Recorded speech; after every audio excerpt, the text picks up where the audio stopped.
जय हनुमान ज्ञान गुण सागर, जय कपीश तिहुँ लोक उजागर। अंजनी पुत्र पवन सुत नामा। आज हम हनुमान जी की प्रार्थना करते हुए, उनको स्मरण करते हुए, एक उस समय का प्रसंग जब लक्ष्मण जी मूर्छित हो गए थे और हनुमान जी को जड़ी बूटी लेने के लिए राम जी ने भेजा था, तो उनको कुछ समझ में नहीं आ रहा था कि कौन सी जड़ी बूटी लेके जानी है, क्योंकि प्रातः होने को थी, समय बहुत कम था, रातों रात वो बूटी पहुंचानी थी लक्ष्मण जी की मूर्छा समाप्त करने के लिए, तोड़ने के लिए। उनको कुछ समझ में नहीं आया, तो वो पूरा मेडिकल स्टोर आज की भाषा में हम कहते हैं, लेकिन पूरा जड़ी बूटी का पहाड़ ही उठा कर ले आए थे। तो जब वो उस समय जड़ी बूटी ढूंढते फिर रहे थे, जरा सी उनकी निगाह पड़ी कि अब जो है ये सूर्य उदय होने वाला है और मैं कैसे जा पाऊंगा। उनकी कुछ समझ में नहीं आ रहा था कौन सी जड़ी है, कौन सी बूटी है। तो तब वो सूर्य देव को प्रार्थना करते हुए क्या कहते हैं, ए सूरज इतना याद रहे, एक संकट सूर्य वंश पर है। प्रातः काल का समय होने वाला था, पौ फटने वाली थी, सूर्य की प्रथम किरण निकलने वाली थी।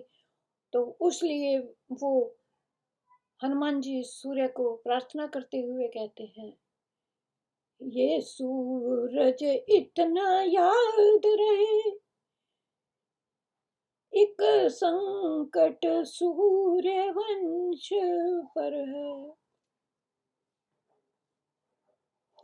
लंका के नीच राहु द्वारा,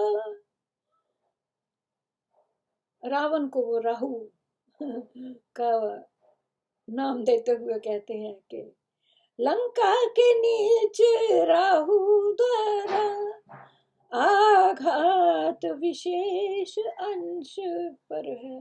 विशेष अंश लक्ष्मण जी, रामचंद्र जी के विशेष अंश थे। क्यों वो सुमित्रा माँ को क्या मुंह दिखाएंगे अगर वो उनको बचा नहीं पाए। तो उसमें वो कह रहे हैं, लंका के नीच राहु द्वारा, आघात विशेष अंश पर है। फिर बड़ी विनम्रता से उनको कहते हैं, मेरे आने से पहले, अगर मैं वहां मेरे पहुंचने से पहले,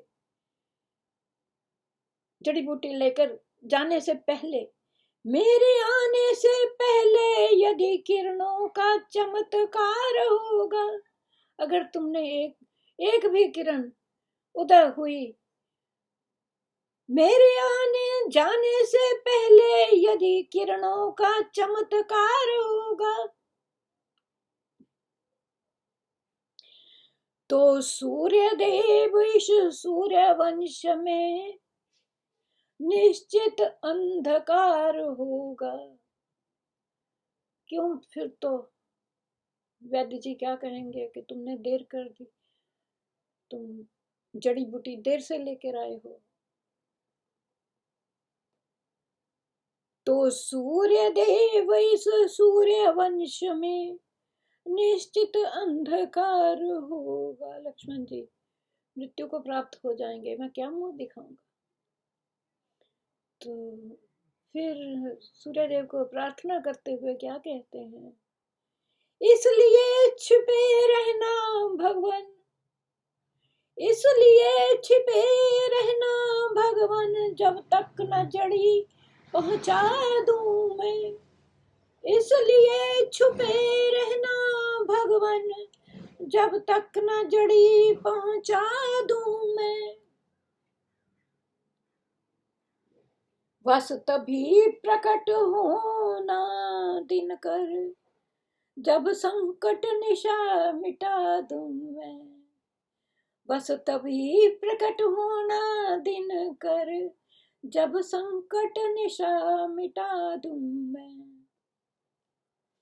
आशा है स्वल्प प्रार्थना से, ये आशा है स्वल्प प्रार्थना, ये सच्चे जीवन से स्वीकारोगे।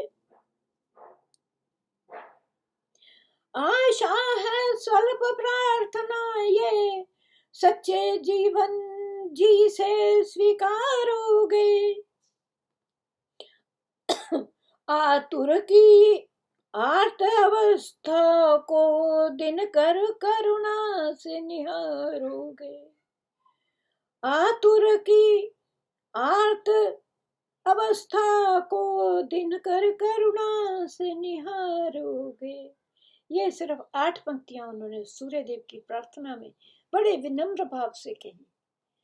परंतु फिर जब उनको हुआ कि भाई ये समय है, ये तो अगर भी ये उदा हो गया तो उनको चैलेंज करते हुए क्या कहते हैं, अन्यथा क्षमा करना दिन कर, अंजनी समय से पाल, मैं भी आपके समय से ही पाला गया हूं, अंजनी समय से पाला है। इस तरह से मेरी ग्रूमिंग हुई है। अन्यथा क्षमा करना दिन कर, अंजनी समय से पाला है।